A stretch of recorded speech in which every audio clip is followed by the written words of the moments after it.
Hey, what's going on, guys? Today I want to talk about evangelism.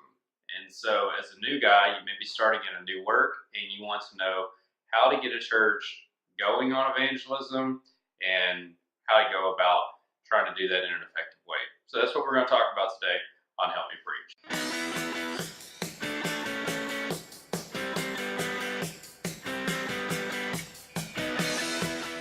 You may be that new guy that comes in and you're interested in helping a church with evangelism. And obviously, you're the evangelist, so that might be something that you're interested in. And so you come in, and maybe it's a work that hasn't been doing a lot of evangelism lately.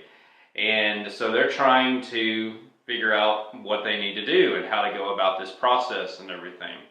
And I am familiar with that, and that's not an unusual situation. But let me just give you a little bit of a warning. Usually, when you come in and you're a new guy, you want to be busy with evangelism, which is all great. But a lot of times what happens is you actually want to change everything. So you go through and maybe you'll change up the bulletin, you'll change up all kind of stuff, and all of that's great. There's not necessarily something wrong with that. But what can happen is that you can change so many things all at one time that you end up having some things kind of scale back, or you're kind of spreading your efforts out. So what then should we do if you're starting in a new place and you're trying to help the brethren to be more evangelistic? Well, there's a few things that I would recommend. Number one, you got to start preaching about it. And don't try to guilt people, even though we know we have a responsibility and all that kind of thing. But just start talking about it. Talk about it in some of your lessons. Talk about it in lessons that are specifically on evangelism. Just all kinds of things. Just try to slide it in, and so you're in the process of just discussing it and building a culture. Now, the second thing I would say is you need to start simple. So this is kind of connected with the preaching thing, but one of the things that I have seen, and this has been done by multiple churches. The group that I'm most familiar with is the church at Dowling Road. What they do are these little cards. So I don't know if you can see that very well, but these have information for the church on them. And I love what they do there. It is very, very simple. They go through and put the information for the church, in this case like website and details for services and stuff.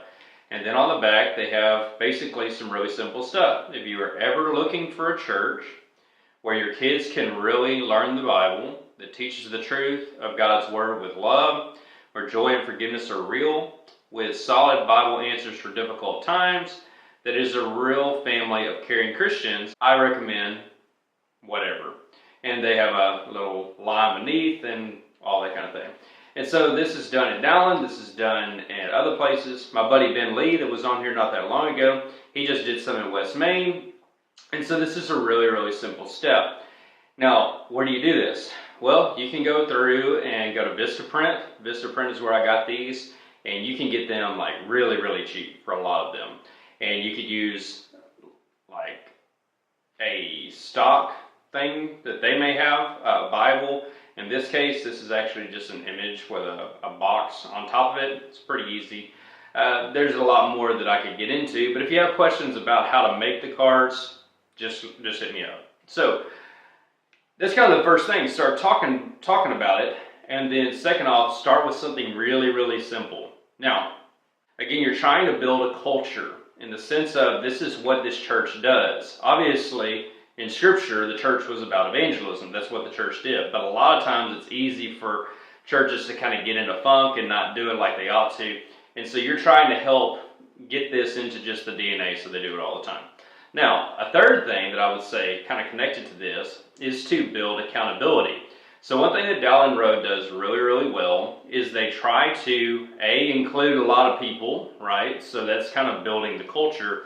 But they also build accountability. So they'll have leadership meetings periodically, and what they do every month is they say, okay, did you hand out your cards? And so they actually set goals where each person is expected to hand out at least 5 cards. And here's the thing. I'm sure someone may be thinking, why do you have a goal? Why do you have to do that? Well, here's the thing. It's just like many other things. You have good intentions, but until you actually put something down as a goal or a requirement, basically you can say, I either did this or I didn't. It was either, I succeeded or I failed.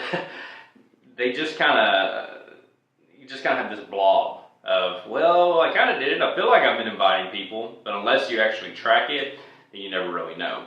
So accountability is really good in that way, that you can have people that try to, hold each other accountable. And so that may be leadership, that may be you just saying, hey, to a couple of the members, I want to try to invite 5 people a month. Would you try to do that with me as well? And so that's what they recommend with that. It's just over one invitation a week, so it's not really much. So those are some of the things that I was thinking about with this.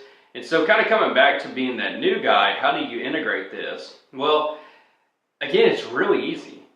I can't imagine a church going through and saying, hey, don't spend $30 on cards.